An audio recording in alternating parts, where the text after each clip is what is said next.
যুক্তরাষ্ট্রের যুদ্ধবিরতি প্রস্তাবে রাজি হিজবুল্লাহ। ইসরায়েলের সঙ্গে যুদ্ধবিরতির বিষয়ে যুক্তরাষ্ট্রের দেওয়া প্রস্তাবে কিছু মন্তব্য সহ সম্মতি দিয়েছে লেবানন ও হিজবুল্লাহ। সোমবার 18 নভেম্বর দেশটির এক শীর্ষ কর্মকর্তা বার্তা সংস্থা রয়টার্সকে এই তথ্য জানিয়েছেন। একে যুদ্ধবন্ধের সবচেয়ে গুরুতর প্রচেষ্টা বলেও মন্তব্য করেছেন তিনি। লেবাননের পার্লামেন্টের স্পিকার নবিহ বেরির সহকারী আলী হাসান খলিল বলেছেন, সোমবার মার্কিন রাষ্ট্রদূতের কাছে তাদের লিখিত জবাব জমা দিয়েছে লেবানন। হোয়াইট হাউসের দূত আমোস হোচস্টেইন বৈরুতে আলোচনা অব্যাহত রাখতে এসেছেন।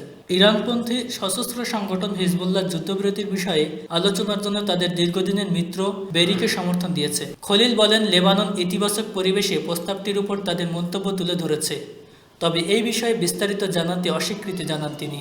তিনি বলেন, আমাদের দেওয়া সব মন্তব্য জাতিসংঘের রেজলিউশন 1701-এর সুনির্দিষ্ট ধারাগুলো মেনে চলার প্রতি জোর দেওয়া হয়েছে।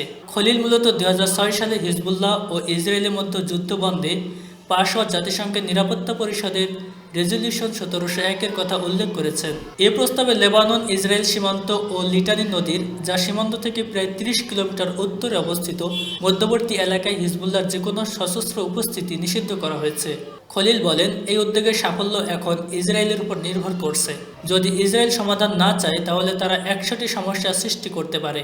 তবে ইসরায়েলের পক্ষ থেকে তাৎক্ষণিক কোনো মন্তব্য পাওয়া যায়নি। কিন্তু ইসরায়েল দীর্ঘদিন ধরে দাবি করে আসছে, রেভলিউশন 1701 সঠিকভাবে বাস্তবায়িত হয়নি। এই যুক্তি তুলে ধরতে তারা সীমান্তের কাছে হিজবুল্লাহ যোদ্ধা ও অস্ত্রের উপস্থিতির কথা বলে আসছে।